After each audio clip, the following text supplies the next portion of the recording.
नमस्कार, मेरा नाम शफीक है और आपने देखना शुरू किया है SKJ टीवी।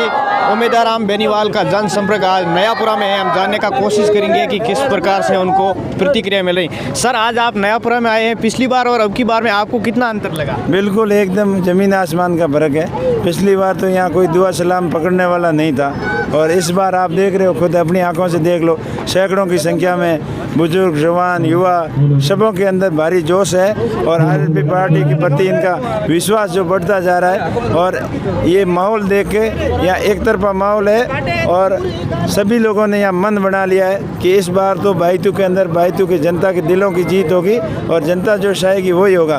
बाकी चाहे मोदी जी आए, चाहे राहुल जी आए, कहीं कोई फर्क नहीं पड़ने वाला है। क्या लगता है सर, जिस प्रकार से डोर टू डोर कैंपेन करें, लोगों का किस प्रकार से सहयोग मिल रहा है? लोगों का मैंने कहा ज़बरदस्त सहयोग मिल रहा है, लोगों में उत्साह है। चुनाव मैं नहीं लड़ रहा हूँ, बायतू की जनता चुनाव लड़ रही है। जवान, किसान, 36 कौम के लोग ये चुनाव लड़ रहे हैं। ये चुनाव बाकी चुनाव से बिल्कुल अलग है।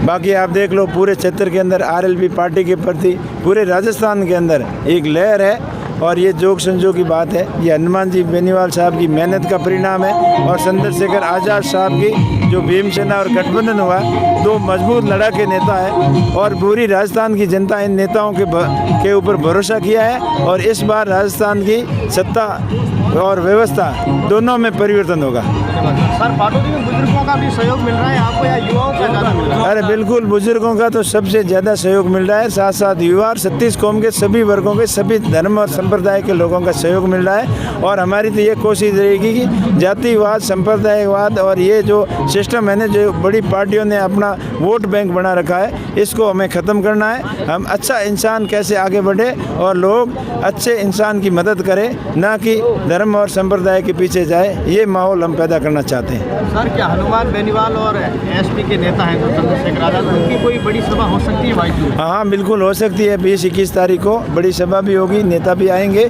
और सबको आशीर्वाद देंगे, क्योंकि जनता की मांग है, बायतू की जनता की डिमांड है कि हनुमान जी और चंद्रशेखर साहब यहाँ आए और हमें मोटिवेट करके जाए और कार्यकर्ताओं के अंदर एक जोश भर के जाएं। सर, मोदी जी तो फिर आके चले गए, ऐसी हवा है कि बायतू में राहुल गांधी जी भी आ रहे हैं, क्या कुछ इफेक्ट होगा?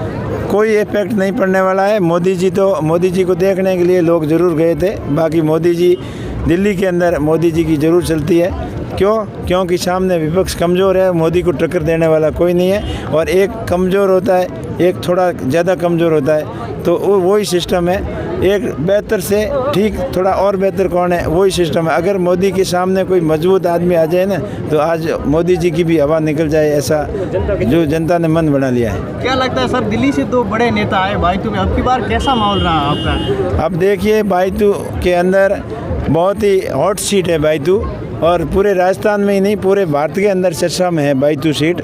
और बड़ी पार्टियों ने तो पहले ही हार मान ली और नेताओं के सारे, उनके बैसाखी के सारे कुछ उनका मामला ठीक हो जाए ये कोशिश की, लेकिन जनता मानने वाली कहाँ है? जनता खुद समझदार है और उन्होंने जो डिसाइड कर लिया वो कर लिया। अब चाहे मोदी जी आए, चाहे कुछ भी हो जाए, जनता बदलने वाली है नहीं। उनका मन है जो पक्का है और वो RLP पार्टी के प्रति, राजस्थान की व्यवस्था परिवर्तन के प्रति, हनुमान जी बेनीवाल और चंद्रशेखर जी आज़ाद की विचारधारा के प्रति उन्होंने मन बना लिया है और इस बार बायतू के जनता के मन की जीत होगी, चाहे और कुछ भी, किसी के कुछ नहीं चलेगा। सर, आप शिक्षा को परिवर्तन को लेकर लगातार दावे कर रहे हैं, किस प्रकार से आप शिक्षा को लेकर परिवर्तन होगा जो बच्चों का? देखिए, शिक्षा जैसे बड़ी स्कूलों के अंदर, नामी स्कूलों के अंदर, मेट्रो सिटी के अंदर जिस प्रकार डिजिटल एजुकेशन, स्मार्ट क्लासरूम की जो सुविधा फैसिलिटी है, वो मेरे गांव के अंतिम छोर तक बैठे, ढाणी के अंदर बैठे बच्चों की पढ़ाई उसी तर्ज पर हो, ये मेरा प्रयास रहेगा।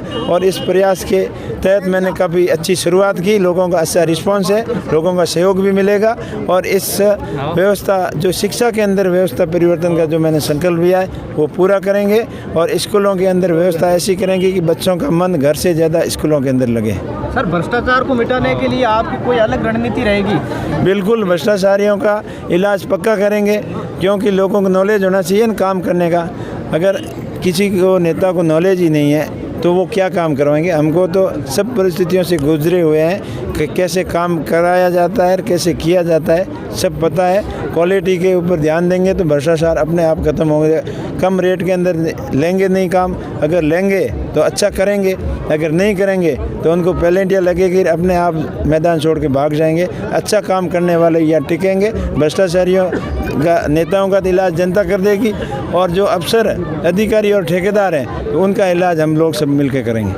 सर, सरकारी योजनाओं का जनता को अधिकतर पता होता ही नहीं। अब जैसे मैं यहाँ एक गांव के अंदर गया था, तो कामधनी जो बीमा योजना है सरकार की, उनकी गाय की मृत्यु हो गई है, लेकिन उनको पता नहीं है कि अब योजना का लाभ कैसे ले। इस तरह पर आप क्या सोचेंगे ताकि सरकारी योजना का जनता को ज़्यादा से ज़्यादा लाभ मिले? ज़्यादा योजना लोगों को गुमराह करने की होती है, फ़ायदा पहुंचाने की नहीं होती है। वो राजनीतिक रूप से पार्टियों को कैसे फ़ायदा हो उस हिसाब से ये योजना होती है। असल रूप में योजनाएं जनता तक पहुंचती नहीं है। वैसे तो बहुत सारी योजनाएं, 50 तरीके की योजनाएं, छात्रवृत्ति की योजना हो, स्कूटी देने की योजना हो, और भी कई विवाह पंजीयन, जैसे बच्ची 18 साल से ऊपर हो उसके शादी में सहयोग करने की योजना हो, लेकिन मिलता कहाँ है?